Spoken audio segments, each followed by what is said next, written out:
వలె నుండెను. మెరుపు వలె ఉండను. అతని వస్త్రములు హిమమంత తెల్లగా ఉండెను. హిమమంత తెల్లగా ఉండెను. అతనికి భయపడట వలన కావలి వారు వణికి చచ్చిన వారి వలె నుండిరి. దూత ఆ స్త్రీలను చూచి మీరు భయపడుకుడి, సిలువ వేయబడిన యేసును మీరు వెతుకుచున్నారని నాకు తెలియను. ఆయన ఇక్కడ లేడు. తాను చెప్పినట్లే ఆయన లేచి ఉన్నాడు. రండి. ప్రభువు పండుకొన్న స్థలమును చూచి త్వరగా వెళ్ళి ఆయన మృతులలో నుండి లేచి ఉన్నాడని ఆయన శిష్యులకు తెలియజేయుడి. ఇదిగో ఆయన గలిలయలోనికి మీకు ముందుగా వెళ్ళుచున్నాడు. అక్కడ మీరు ఆయనను చూతురు. ఇదిగో మీతో చెప్పినను.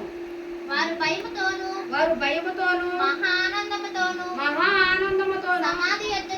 సమాధి వద్ద నుండి త్వరగా వెళ్ళి ఆయన శిష్యులకు ఆ వర్తమానము తెలుప పరిగెత్తుచుండగా యేసు వారిని ఎదుర్కొని మీకు శుభమని చెప్పెను. వారు ఆయన వద్దకు వచ్చి ఆయన పాదములు పట్టుకొని ఆయనకు మొక్కగా యేసు భయపడుకుడి, మీరు వెళ్ళి నా సహోదరులు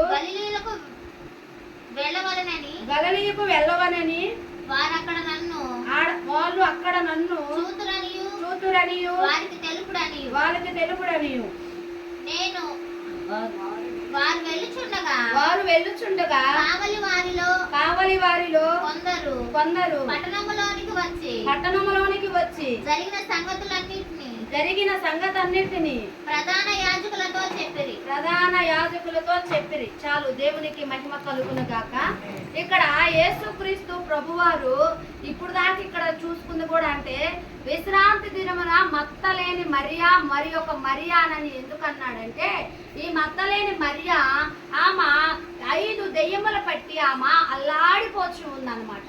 అల్లాడిపోచుంటే ఎక్కడెక్కడో తిరిగినా కూడా ఎక్కడ ఆమెకి నయము కాలేదు, ఎక్కడ విడుదల పొందలేదు, ఎక్కడా కూడా ఆమెకి ఎక్కడ పోయినా ఆమెకి నెమ్మది అనేది లేదు. ఉన్న డబ్బులంతా కూడా కాజేసుకొని ఆమె వచ్చిందంట.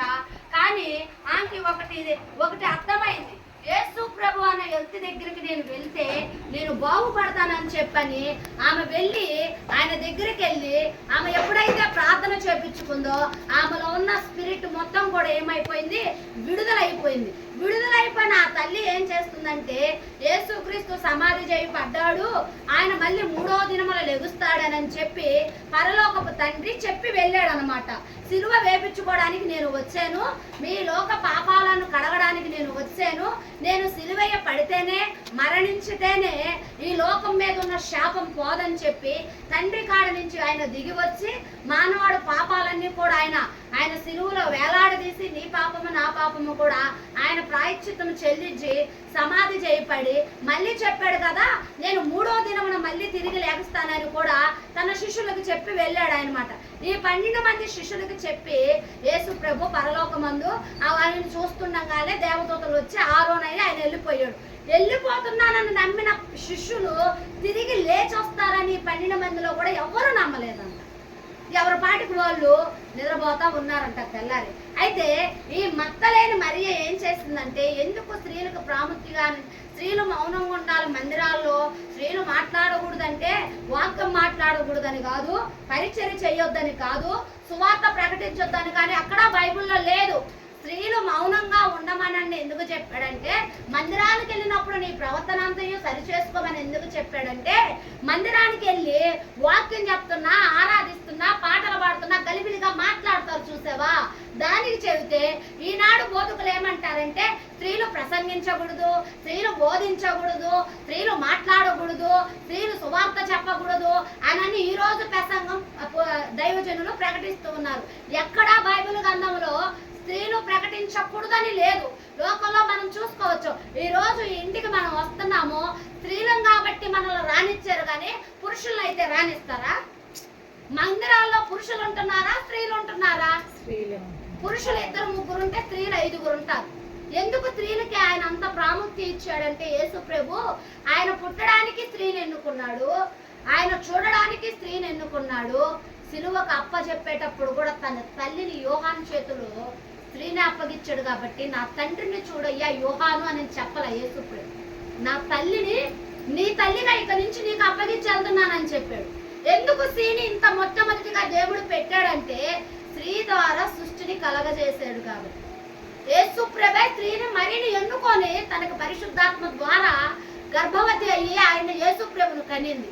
పురుషుల్లో కనొచ్చు కదా, పురుషుడికే కానొచ్చు కదా, పురుషుడితోనే దేవుడు అప్పగించవచ్చు కదా. ఎందుకు స్త్రీని పెట్టాడంటే, యేసు ప్రభు రక్తములో కడగబడ్డాక పురుషులు లేరు, స్త్రీలు లేరు, ఇద్దరూ సమానమే. ఈ లోకం అట్ట ఎందుకుంది, పురుషుడు పెద్దవాడు, స్త్రీ చిన్నది, ఎప్పుడు అలాగే ఉండాలని చెప్పి ఈ లోకం ఎన్నుకోవడమే, కానీ యేసు ప్రభులు అలాంటి భేదాలు ఏమీ లేవు. ఈ మత్తలేని మరియా ఆమెకున్న విశ్వాసం చూడండి. ఈ 12 మందిని దేవుడు అభిషేకించాడు, ఈ 12 మంది పాదాలు కడిగాడు, ఆ 12 మందికి అద్భుతాలు చెప్పాడు, ఎలాగ నా సువార్త మీరు ప్రకటించాలని చెప్పుకుంటూ వెళ్ళాడు. కానీ వీళ్ళెవరూ కూడా 3వ దినమైన యేసు ప్రభు లెగుస్తాడని ఎవరూ కూడా నమ్మలేదు. అయితే ఈ స్త్రీ అయితే, నా యేసు, నా తండ్రి, నా ప్రియుడు లెగుస్తాడు నేను చూడాలని, ఆమె కాక ఇంకొక మరీను కూడా తీసుకొని తెల్లవారక ముందే ఆ మంట సమాధి యొద్దకు వెళ్ళంట. అక్కడంట ఎతుకుచూ ఉందంట. ఎతుకుచూ ఉంటే ఆ సమాధి మీద రాయి తీయబడి ఉందంట. ఆ రాయి తీయబడిందని ఆ తల్లంట, నా ప్రియుణ్ణి, నా యామిని, నా దేవుణ్ణి ఎవరో ఎత్తకపోయారు, ఎవరో తీసుకుపోయారని ఆ తోటలో అంట తిరుగుతా ఉందంట. ఈరోజు దేవుడు నీతో నాతో మాట్లాడుతున్నాడు. తెల్లవారక ముందే లెగిచి, అయ్యా నా కుటుంబాన్ని ఏ అపవాది దోలిస్తుందోనయ్యా, నా కుటుంబాన్ని ఏ అపవాది లాగుతుందోనయ్యా, నా కుటుంబంలోకి అపవాది ఏ దారి నుంచి వచ్చిందయ్యా, అయ్యా అయ్యా అయ్యా నువ్వు నాకు కానొచ్చి నాతో మాట్లాడి నా కుటుంబాన్ని కట్టయ్యా అని ఆ మత్తలేని మరీ అడిగినట్టు నువ్వు నేను అడగాలని దేవుడు సెలవిస్తున్నాడు. ఈ రోజు కుటుంబాలు చెదిరిపోతున్నాయి. ఎందుకంటే నువ్వు అడగపోతుంటేనే చెరిగిపోతున్నాయి, నువ్వు మాట్లాడపోతుంటేనే చెరిగిపోతున్నాయి. నువ్వు దేవుడి సన్నిధిలో తెల్లవారక ముందే నువ్వు దేవుడు పాదాలు పట్టుకొని నీ సమస్యని నువ్వు దేవుడు చెప్తే, దేవుడు నీ సమస్యని తీర్చడా, నీతో మాట్లాడడా, నీకు ధైర్యం పరచడా, నీ పక్షాన దేవుడు యుద్ధం చేయడా. మా మత్తలైన మరియకి 7 దెయ్యాలు విడిపించి 5 దెయ్యాలు పెట్టి నా తల్లిని విడిపించిన దేవుడు నీ కుటుంబాన్ని కట్టడానికి ఆయనకేమన్నా అసాధ్యమా? ఆయనకేమన్నా సాధ్యము కాదా? ఆయన ఏమంటున్నాడు, సమస్తం మీద నేను అధికారిని, సమస్తము నా స్వాధీనంలో ఉన్నాయి, నా ఆజ్ఞలో ఉన్నాయి, నా మాటలో ఉన్నాయి. రాజులు సైతం, అధికారులు సైతం, కోట్ల కొలది దేవతలు సైతం నేను నా మాటకు లోబడాల్సిందని దేవుడు సెలవిస్తాడు. ఈ రోజు నీ కుటుంబం కట్టడానికి దేవుడికి అధికారం లేదా? దేవుడు చేయలేడా? దేవుడు ఏమన్నా దేవుడు కాదా? కానీ ఫాల్ట్ ఎవరిలో ఉందంటే మనలోనే ఉంది. ఎందుకక్క ఫాల్ట్ మాలో ఏముందక్క అంటే, నువ్వు అడిగే విశ్వాసంలో ఉంది, మాట్లాడే మాటలో ఉంది, దేవుడి యందు ఆధారపడే ఆధారం మీద ఉందని దేవుడు సెలవిస్తుంది. ఈ మత్తలేరు మరియ తెల్లవారక ముందు పోయి దేవుడి సన్నిధిలో ఆ మంట చూసి వీళ్ళు పోయి యోహాను వీళ్ళందరినంట తీసుకొస్తుందంట. ఒక ఆడపిల్ల పోయి మగోళ్ళని తీసుకొస్తుందంట దేవుడి సన్నిధి. ఈరోజు దేవుడు అంటున్నాడు కదా, నీ కుటుంబాన్ని కట్టుకోవడానికి నువ్వే పునాదిగా నిలబడాలి అని.